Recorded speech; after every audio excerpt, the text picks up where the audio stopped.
नमस्कार प्रिय साथियों, आज की क्लास में हम बीए फोर्थ सेमेस्टर इकोनॉमिक्स का पूरा क्वेश्चन पेपर लेके आ चुका हूँ।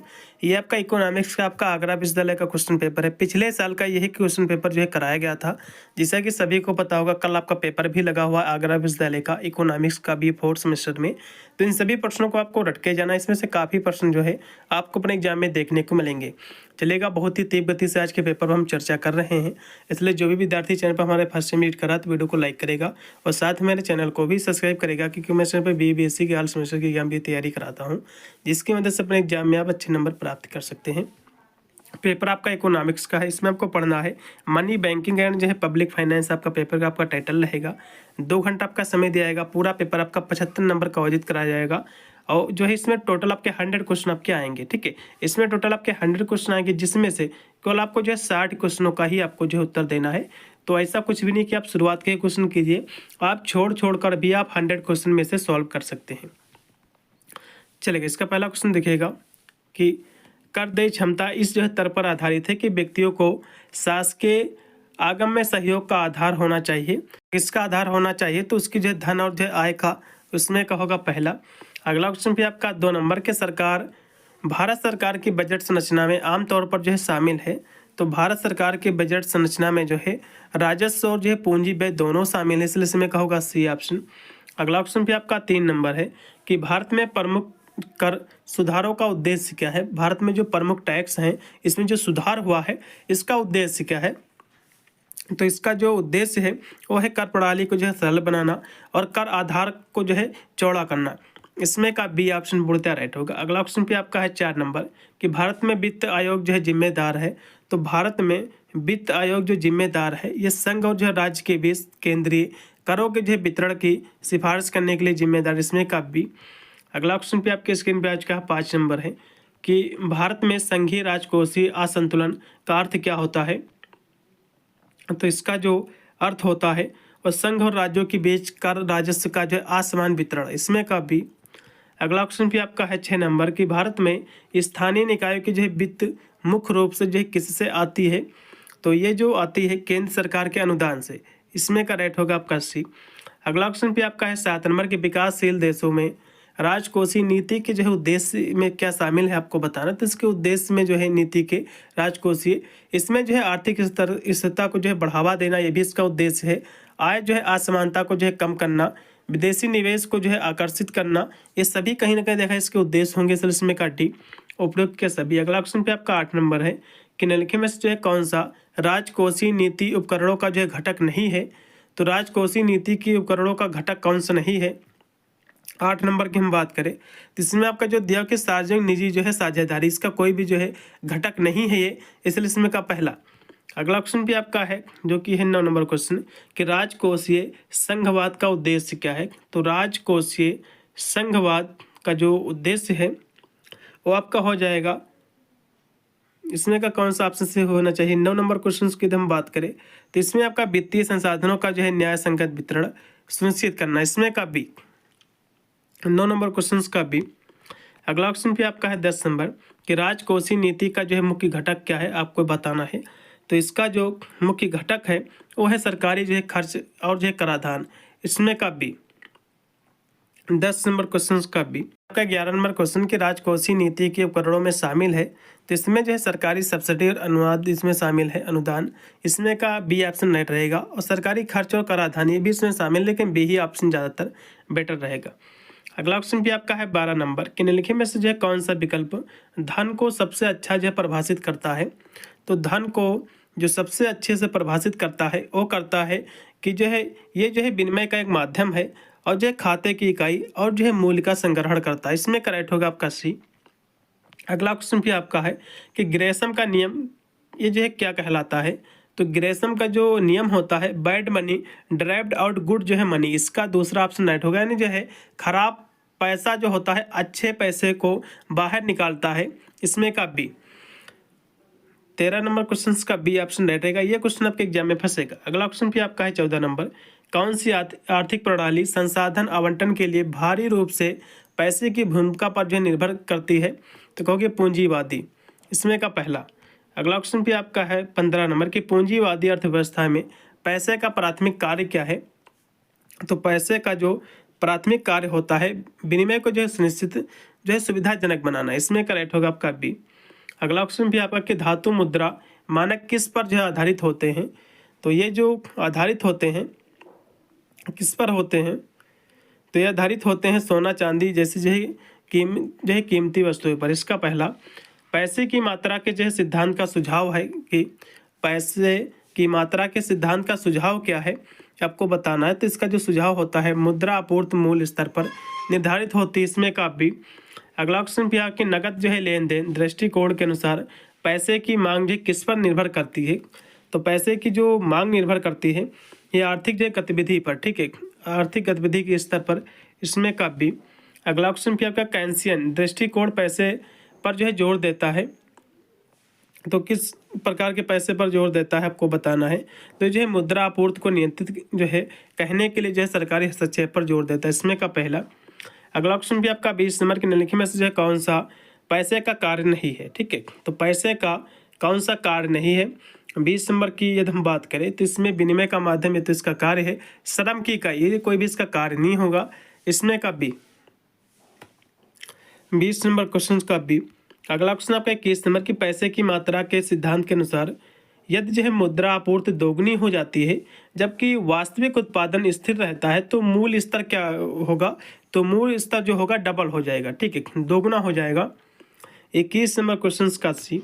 अगला ऑप्शन भी आपका है 22 नंबर की नोट जारी करने की प्रणाली में पैसा किसके द्वारा जो है समर्पित होता है आपको ये बताना है। तो पैसा जो समर्पित होता है वो होता है भुगतान करने का जो है सरकारी वादा, ठीक है। उसमें लिखा रहता है कि देखा होगा आपने कि मैं भारत सरकार को 100 रुपया फिर जो है 10 रुपया अदा करने का जो है, ठीक है, अदा करता हूँ, तो ये चीज़ें आप लिखी रहती हैं। अगला ऑप्शन भी आपका 23 नंबर कि उच्च शक्ति वाला धन शामिल करता है। तो ये क्या शामिल करता है, तो ये जो शामिल करता है प्रचलन में मुद्रा और बैंकों द्वारा धारण किए गए अधिकार, इसमें का होगा बी। अगला ऑप्शन भी आपका है 24 नंबर कि उच्च शक्ति वाले धन का प्राथमिक निर्धारक क्या है आपको ये बताना है। तो इसका जो निर्धारक है केंद्रीय बैंक की जो है ओपन मार्केट ऑपरेशन, इसमें होगा पहला। अगला ऑप्शन भी आपका 25 नंबर की मुद्रा जो है गुणक मापता है। तो मुद्रा गुणक जो है क्या मापता है, तो ये जो मापता है उच्च शक्ति वाले धन और मुद्रा आपूर्ति का अनुपात, इसमें का होगा पहला। अगला ऑप्शन भी आपका है 26 नंबर। 26 नंबर की यदि हम बात करें क्योंकि दिया कि निम्नलिखित में से जो है कौन सा भारतीय मुद्रा का घटक नहीं है। तो भारतीय मुद्रा में रुपया चलता है, पैसा भी, ठीक है, और आना भी चलता था, ठीक है, लेकिन रियाल भारतीय नहीं है, इसलिए इसमें करेक्ट होगा सी। अगला ऑप्शन भी आपका जो है वर्तमान में भारत में कानूनी मुद्रा क्या है। तो कानूनी जो मुद्रा है वो आरबीआई द्वारा जारी मुद्रा गेट और जो है उसके सिक्के, ठीक है। अगला ऑप्शन भी आपका है 28 नंबर कि भारतीय संदर्भ में मैत्रिक आधार का मतलब क्या होता है। तो मैत्रिक आधार क्या होता है, मैत्रिक आधार का मतलब ये होता है कि 28 नंबर की यदि हम बात करें, ठीक है, इसका राइट आपका हो जाएगा ये कि जो है उच्च शक्ति वाला धन, इसमें करेक्ट होगा आपका C option high powered money. अगला ऑप्शन भी आपका कि भारत में मुद्रा गुणक निर्भर करता है। तो ये जो निर्भर करता है वो करता है आरबीआई, ठीक है, आरबीआई द्वारा निर्धारित भंडार की आवश्यकताओं पर, इसमें का पहला। फिर आपका 30 नंबर क्वेश्चन कि भारतीय रिजर्व बैंक पैसा की आपूर्ति को नियंत्रित करने के लिए किस जो है उपकरण का प्रयोग करता है आपको ये बताना है। तो ये जो प्रयोग करता है ओपन मार्केट जो है ऑपरेशंस का, इसमें का पहला। अगला ऑप्शन भी आपका 31 नंबर मुद्रा भारतीय मुद्रा प्रणाली आधारित है। तो ये जो है किस पर आधारित है, तो ये जो है दशमलव पर, ठीक है, इसमें का पहला। 31 नंबर क्वेश्चन का पहला। फिर आपका 32 नंबर क्वेश्चन कि भारतीय रिजर्व बैंक द्वारा आपूर्ति के इस उद्देश्य से नियंत्रित करता है। तो क्या नियंत्रित करता है, तो कहोगे जो है स्थिर कीमतें और जो है आर्थिक विकास, इसमें का पहला। वाणिज्य बैंक मुख्य रूप से जो है किसमें संलग्न होते हैं आपको ये बताना है। तो ये जो संलग्न होते हैं जमा जो है स्वीकार करना जो है ऋण देना, इसमें का सी। फिर आपका 34 नंबर क्वेश्चन कि वाणिज्य बैंकों द्वारा ऋण जो है सृजन का तात्पर्य क्या होता है आपको ये बताना है। तो इसका जो तात्पर्य होता है ऋण जो है गतिविधियों के माध्यम से जो है नई जमा राशि उत्पन्न करना, इसमें का होगा सी। फिर आपका 35 नंबर क्वेश्चन कि साख नियंत्रण की प्रणाली वाणिज्य बैंकों द्वारा जो है सीमित होती है। तो किसके द्वारा सीमित होती है, तो ये जो सीमित होती है सरकारी जो है विनियमों के द्वारा, इसमें का होगा पहला। स्वतंत्रता के बाद भारत में वाणिज्य बैंकों का जो है विकास देखा गया है। तो ये जो विकास देखा गया है वो देखा गया है प्रमुख बैंकों का जो है राष्ट्रीयकरण है, ठीक है। इसमें का पहला राष्ट्रीयकरण के बाद जो है वाणिज्य बैंकों की प्रगति की एक महत्वपूर्ण समीक्षा में शामिल है। तो इसमें क्या शामिल कहोगे, जो है बढ़ती हुई क्षमता और वित्तीय जो है समावेशन। इसमें का पहला। फिर 38 नंबर क्वेश्चन की हाल के वर्षों में भारत के बैंकिंग क्षेत्र पर सुधार पर जो है ध्यान केंद्रित किया गया है। तो किसने ध्यान केंद्रित किया है, तो कहोगे जो है नियामक जो है ढांचे को मजबूत करना, इस पर जो है ध्यान केंद्रित किया गया है। इसमें का भी। अगला क्वेश्चन भी आपका वाणिज्य बैंकों का कौन सा जो है कार्य जनता से जो है जमा स्वीकार करना शामिल करता है, तो कौन करता है, तो ये करता है आपका डिपॉजिट जो है मोबिलाइजेशन, यानी जो है जमा जुटाना। इसमें का सी। अगला क्वेश्चन भी आपका कि वाणिज्य बैंकों द्वारा ऋण सर्जन की एक सीमा क्या है, आपके बताना है। इसकी जो सीमा होती है ऋण की मांग होती है, ठीक है, ऋण की मांग में कमी। इसमें का भी। अगला क्वेश्चन भी आपके भारतीय रिजर्व बैंक का राष्ट्रीयकरण कब हुआ था, ये क्वेश्चन क्या में फंसेगा, तो हुआ था जनवरी जो है 1949 को। इसमें का भी। अगला क्वेश्चन भी आपके वाणिज्य बैंक अर्थव्यवस्था में एक महत्वपूर्ण जो है भूमिका निभाते हैं। तो ये जो भूमिका निभाते हैं ये जो है वित्तीय संसाधनों का जो है कुशलता से जो है आवंटन करके। इसमें का पहला। फिर आपका भारतीय बैंकिंग क्षेत्र में हाल में के जो है सुधारों की जो है प्रवृत्ति में शामिल है। तो बेसल जो है इसमें थर्ड मानदंडों की शुरुआत, इसमें करेक्ट होगा पहला। फिर आपका है वाणिज्य बैंकों के किस कार्य से अधिक जो है विकास का समर्थन होता है, तो ये जो समर्थन होता है, ठीक है, बचत को जो है जुटाना और उन्हें जो है उत्पादक निवेशों में जो है चैनल करना। इसमें का जो रेट होगा आपका सी। फिर अगला क्वेश्चन आपका ऋण जो है नियंत्रण की मात्रात्मक विधियों में शामिल है। तो इसमें जो है क्या शामिल है, तो कहोगे जो इसमें जो है बैंक दर की नीति भी शामिल है, नैतिकता समझना ये भी शामिल है, खुला बाजार संचालन ये भी, इसलिए इसमें का डी। फिर आपका निम्नलिखित में से जो है कौन सा ऋण नियंत्रण की जो है गुणात्मक विधि है, तो इसमें जो इसकी गुणात्मक विधि है तो कहोगे जो है मार्जिन आवश्यकताएं होती है। इसमें का सी। बैंक दर नीति का जो है उपयोग केंद्रीय बैंक द्वारा जो है किया जाता है। तो इसका जो उपयोग किया जाता है ये किया जाता है अर्थव्यवस्था में ब्याज दरों को जो है विनियमित करने के लिए। इसमें करेक्ट होगा आपका बी। फिर आपका खुला बाजार संचालन शामिल करता है, तो ये जो है क्या शामिल करता है, तो कहोगे जो है सरकारी प्रतिभूतियों की जो है खरीद और उसकी बिक्री को। इसमें का पहला। फिर भारतीय रिजर्व बैंक के कार्यों में से एक कौन सा कार्य इसमें आपको बताना है, जिसका कार्य रहता है मुद्रा नोट जो है जारी करना। इसमें करेक्ट होगा आपका सी ऑप्शन, 49 का सी ऑप्शन। अगला ऑप्शन भी आपका कि भारत में मौद्रिक नीति की एक जो है सीमा क्या है, तो इसकी जो एक सीमा है वो क्या है, ठीक है, तो बाहरी कारकों पर जो है निर्भरता। इसमें का भी परिवर्तनशील असुरक्षित अनुपात का मतलब क्या होता है, तो इसका मतलब ये होता है कि जो है बैंक के पास रखे जाने वाले जो है आरक्षित अनुपात को जो है बदलना। इसमें का पहला। फिर आपका चयनात्मक जो है ऋण नियंत्रण का उपयोग किया जाता है, तो इसका जो उपयोग किया जाता है वो किया जाता है अर्थव्यवस्था के विशिष्ट क्षेत्रों को जो है लक्षित करने को, ठीक है, इसमें होगा बी। फिर आपका भारतीय रिजर्व बैंक किसके जो है बैंकर के रूप में जो है कार्य करता है, तो ये जो कार्य करता है, ठीक है, ये कार्य करता है वाणिज्य बैंक को, ठीक है, इसमें का पहला। अगला भी आपका 54 नंबर क्वेश्चन के नैतिक जो है समझना एक नियंत्रण विधि है जिसमें शामिल है, तो इसमें जो है क्या शामिल है आपको ये बताना। तो इसमें जो शामिल है बैंकों को जो है केंद्रीय बैंकों की नीतियों का जो है पालन करने की, ठीक है, उसको जो है समझ देना। अगला क्वेश्चन भी आपका है 55 नंबर कि भारतीय रिजर्व बैंक बैंकिंग प्रणाली को विनियमित करने में क्या भूमिका निभाता है या फिर अदा करता है, तो ये जो भूमिका निभाता है बैंकों की निगरानी और जो है लाइसेंसिंग जारी करना। इसमें का सी होगा। भारत में मौद्रिक नीति के उद्देश्य को प्रभावित करने वाले फैक्टर क्या हैं, इसके कारक क्या हैं, तो राजनीतिक विचार भी हैं, आर्थिक जो है सिद्धांत, वैश्विक आर्थिक परिस्थिति, ये सभी। इसलिए इसमें का डी। 56 नंबर का डी।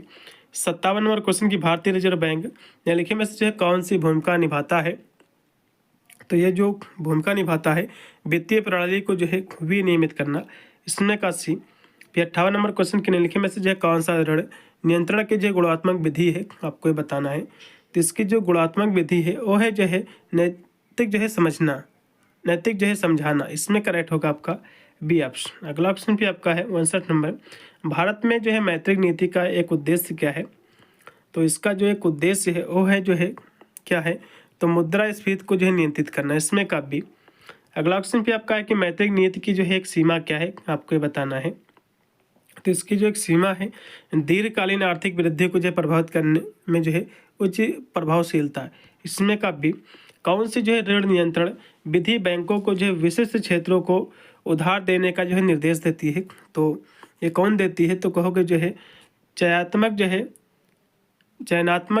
जो है ऋण नियंत्रण, इसमें करेक्ट होगा आपका डी।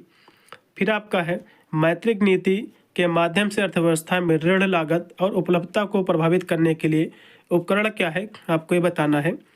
तो इसके लिए जो उपकरण है वो है जो है खुला बाजार संचालन, इसमें का पहला। फिर अगला क्वेश्चन का 63 नंबर है, भारत में मौद्रिक नीति का संचालन करने का आधार किसके पास होता, कहोगे आरबीआई के पास, ठीक है, भारतीय रिजर्व बैंक, इसमें का बी। 23 नंबर क्वेश्चन का बी। अगला क्वेश्चन भी आपका है कि मौद्रिक नीति का जो है प्राथमिक उद्देश्य क्या है, तो इसका जो प्राथमिक उद्देश्य होता है वो रहता है मूल्य स्थिरता, इसमें का सी।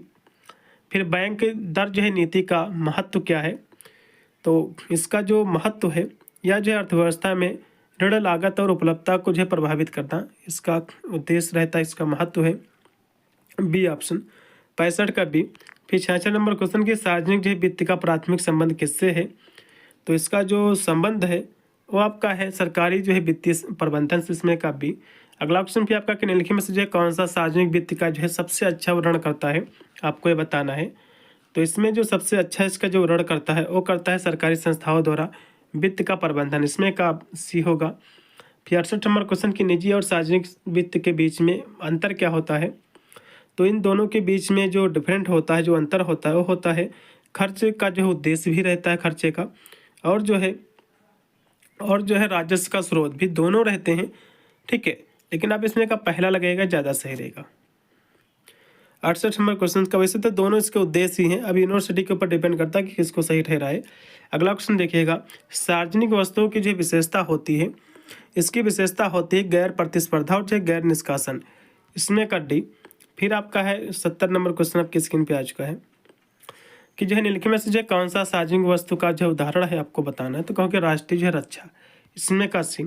अधिकतम सामाजिक जो है लाभ का सिद्धांत यह सुझाव देता है कि सरकारी हस्तक्षेप का उद्देश्य होना चाहिए, तो इसका उद्देश्य जो होना चाहिए वो जो है समाज की समग्र भलाई को जो है अधिकतम करना, इसमें का बी। फिर आपका है बाजार विफलता तब होती है जब, तो बाजार विफलता जो है मार्केट का फेलियर होता है, आपको ये बताना है।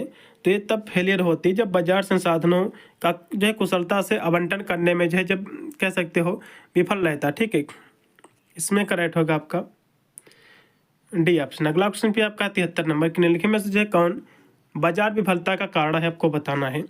तो इसका जो कारण होता है पूर्ण जो है प्रतियोगिता होता है, परफेक्ट कंपटीशन, ठीक है, इसमें का डी नहीं सॉरी सी होगा।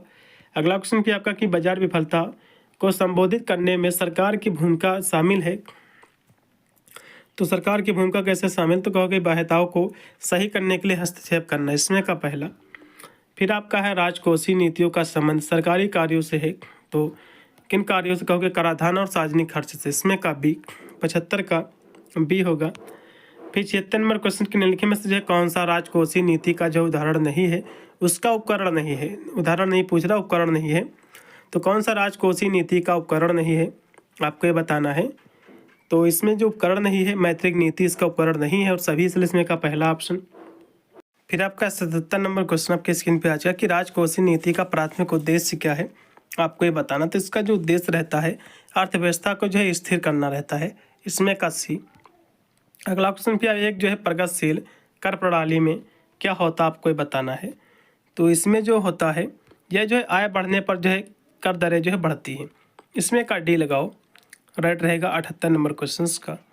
अगला क्वेश्चन भी आपका है आपका 79 नंबर क्वेश्चन के सरकार के जो है कर्ज के बारे में निम्नलिखित में से जो है कौन सा कथन जो है नहीं है सही, आपको ये बताना। तो जो है सरकार कर्ज हमेशा अर्थव्यवस्था के लिए हानिकारक होता, तो ये गलत भी है बात, हानिकारक नहीं होता हमेशा, इसका पहला ही ऑप्शन गलत, इसलिए इसका राइट होगा। फिर 80 नंबर क्वेश्चन के सार्वजनिक वित्त में पीढ़ीगत जो है समानता का अर्थ क्या होता है, तो पीढ़ीगत समानता का मतलब यह होता है कि यह सुनिश्चित करना कि वर्तमान पीढ़ी भविष्य की पीढ़ियों पर जो है अत्यधिक जो है कर्ज का जो है बोझ न डाले, इसमें करेक्ट होगा आपका डी।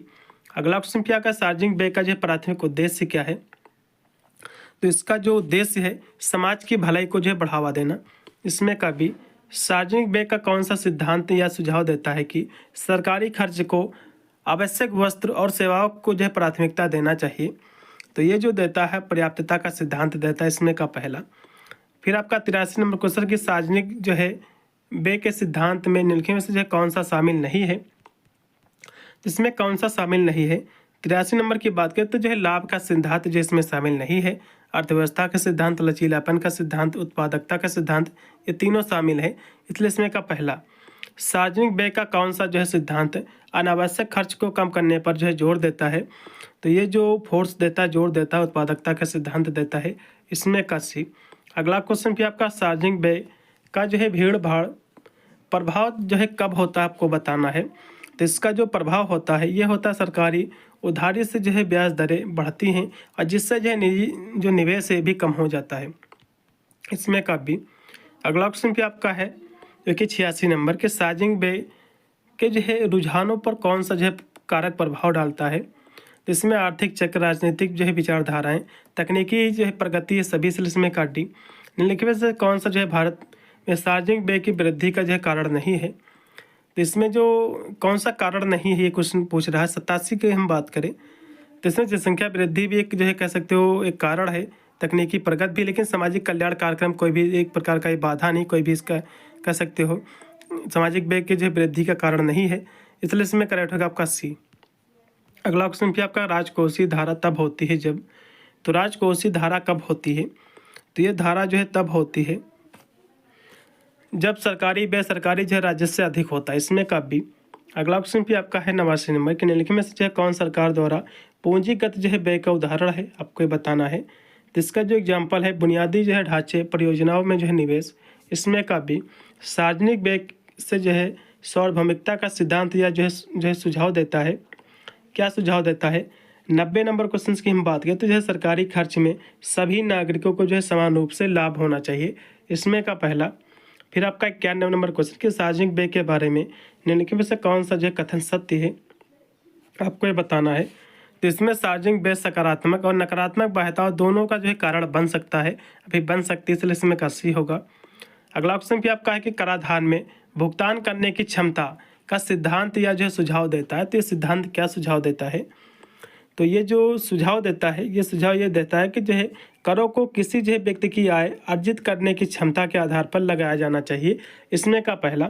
अगला क्वेश्चन भी आपका 93 नंबर क्वेश्चन कि शिक्षा और स्वास्थ्य देखभाल पर सार्वजनिक जो है व्यय को अक्सर माना जाता है।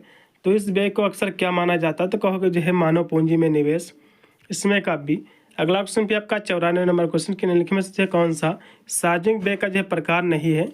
तो सार्वजनिक जो है व्यय का कौन सा इसमें का टाइप्स नहीं, कौन सा प्रकार नहीं है? तो कहोगे जो है अंतरण भुगतान ये भी इसका प्रकार है, और उद्योगों की सब्सिडी ये भी है, और जो है रक्षा खर्च ये भी, लेकिन निजी निवेश कोई भी इसका प्रकार नहीं है, इसलिए इसमें का सी।